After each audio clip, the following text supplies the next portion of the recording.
our special aerification video. So this video is a little bit longer, about 4.5 minutes. In the last e-blast out to the membership, there were some articles included that were explaining the reasoning and the timing for aerification. I'm going to outline the numerous processes that take place to accomplish an aerification. We're going to start with greens. First step, here you can see the aerators are actually pulling a core of material right out of the green surface. The cores then remain on the surface of the green, and the next step is to remove them. It's very laborious, it's time consuming, and it requires a lot of manpower. You can see basically you use a snow shovel to scrape them off to the side and scoop them into a cart, and they're then removed.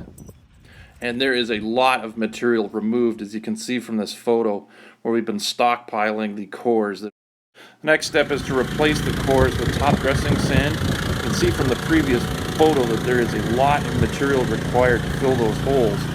Here you can see Billy operating the top dresser itself. So here comes the tricky part, which we have no control over, which is Mother Nature drying out that top dressing sand so we can actually get it into the holes.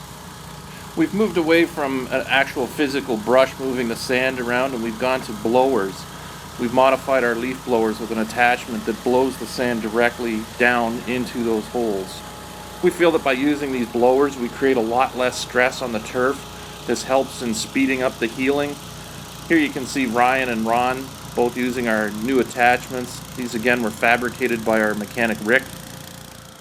Finally, it's several days of fine-tuning with backpack blowers. This relocates the sand into any of those little holes that got missed.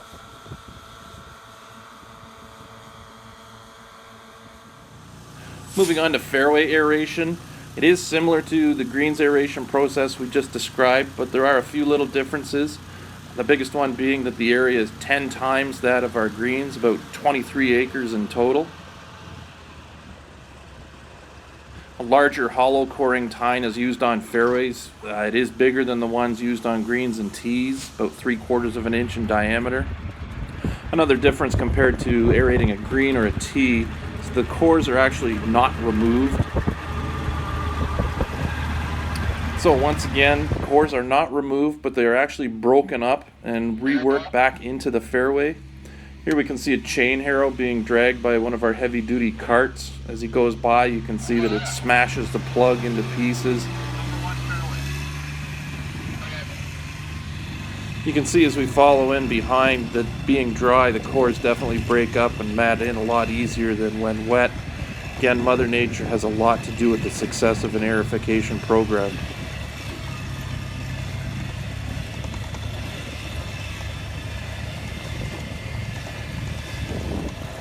So after the harrow's done its job, what remains is a plug of thatch, which the blower is very easily able to move off to the side of each fairway. Here you can see Ryan running our big blower. And in the morning you can see that the plugs are nice and dry. Strong UV this morning made things very easy to move.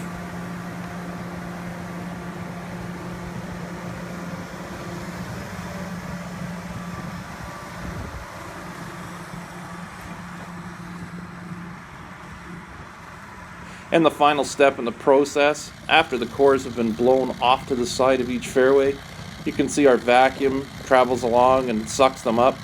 Usually takes a couple of passes. It's a very dirty, very dusty operation. Here you can see Tommy doing good work.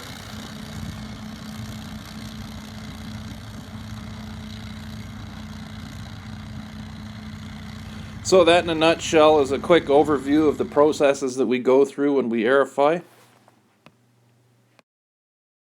And it wouldn't be a day on the golf course if we didn't have a curveball thrown at us. Here you can see a giant limb that came down on the right side of 16 fairway.